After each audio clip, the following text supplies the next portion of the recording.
Hi hello నమస్తే అండి. ఎలా ఉన్నారు? అందరూ బాగున్నారా? నేనైతే చాలా బాగున్నానండి. మీరు కూడా బాగున్నారని అనుకుంటున్నాను. మరి ఇక వీడియోలోకి వెళ్దామా? ఈరోజు వచ్చేసి నేను చికెన్ కర్రీని గ్రేవీతోని సింపుల్గా ఎలా ప్రిపేర్ చేసుకోవాలో చూపించబోతున్నాను. మరి చూసేద్దామా? ముందుగా ఇక్కడ నేను 1 kg చికెన్ని శుభ్రంగా 2 to 3 times వాష్ చేసుకొని తీసుకున్నాను. ఇప్పుడు దాంట్లోకి 1 స్పూన్ సాల్ట్, అలాగే 1.5 స్పూన్ కారం, 1/2 స్పూన్ అల్లం వెల్లుల్లి paste, 1/2 spoon garam masala powder, 1 cup పెరుగు వేసి ఈ విధంగా బాగా కలుపుకోవాలి. ముక్కలన్నిటికీ కలిసే విధంగా ఈ మసాలా అంతా మంచిగా కలుపుకోవాలి. కలుపుకొని ఈ విధంగా పక్కకు పెట్టుకోవాలి. ఇప్పుడు దీంట్లోకి తాలింపు వేసుకోవాలండి. నేను ఇక్కడ తాలింపు వేసే వీడియో ఒకటి మిస్ అయిందనమాట.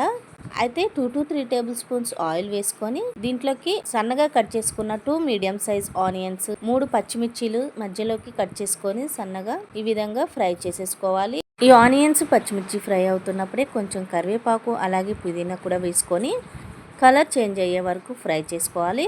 ఇప్పుడు లైట్ గోల్డెన్ కలర్లోకి వచ్చిన తర్వాత కొంచెం పసుపు, అలాగే 1.5 స్పూన్ అల్లం వెల్లుల్లి పేస్ట్ కూడా వేసుకొని బాగా కలుపుకొని ఈ అల్లం వెల్లుల్లి పేస్ట్ కలర్ చేంజ్ అయ్యే వరకు ఫ్రై చేసుకోవాలన్నమాట. పచ్చివాసన పోయే వరకు ఫ్రై చేసుకున్న తర్వాత మనం ఇందాక మసాలా కలిపి పెట్టుకున్న చికెన్ని ఇందులోకి వేసేసుకోవాలి.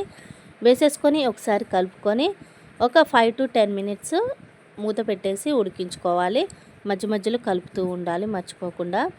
ఇలా హాఫ్ బాయిల్ అయిపోయిన తర్వాత దీంట్లోకి సన్నగా కట్ చేసుకున్న 4 టమాటోస్ని ఈ విధంగా చికెన్లోకి వేసేసుకొని ఒకసారి బాగా కలుపుకొని టేస్ట్కి సరిపడా సాల్ట్, అలాగే 1 స్పూన్ కారం వేసుకొని ఒకసారి బాగా కలుపుకొని మూత పెట్టేసుకొని ఉడికించుకోవాలి. ఇది మంచిగా ఉడికిపోయిన తర్వాత ఈ విధంగా గ్రేవీ వచ్చేసి సగం ఉడికిపోయి ఉంటుంది, 80%. మనం ఇందాక మసాలా కలుపుకున్నాం కదా చికెన్కి, ఆ బౌల్లోని కొంచెం వాటర్ వేసుకొని ఇందులోకి యాడ్ చేసుకొని చికెన్ కర్రీలోకి ఒకసారి కలుపుకొని ఉడికించుకోవాలి. ఈ విధంగా మధ్య మధ్యలో కలుపుకుంటూ ఉడికించుకోవాలన్నమాట.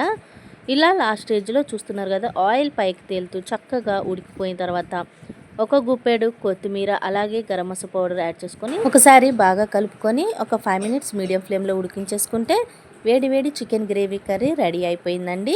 బ్యాచిలర్స్, వంట రాని వాళ్ళు చాలా సింపుల్ అండ్ ఈజీగా ఈ చికెన్ గ్రేవీ కర్రీని ప్రిపేర్ చేసుకోవచ్చు. రోటీలోకి, రైస్లోకి, అలాగే బగారా రైస్లోకి చాలా బాగుంటుంది అనమాట.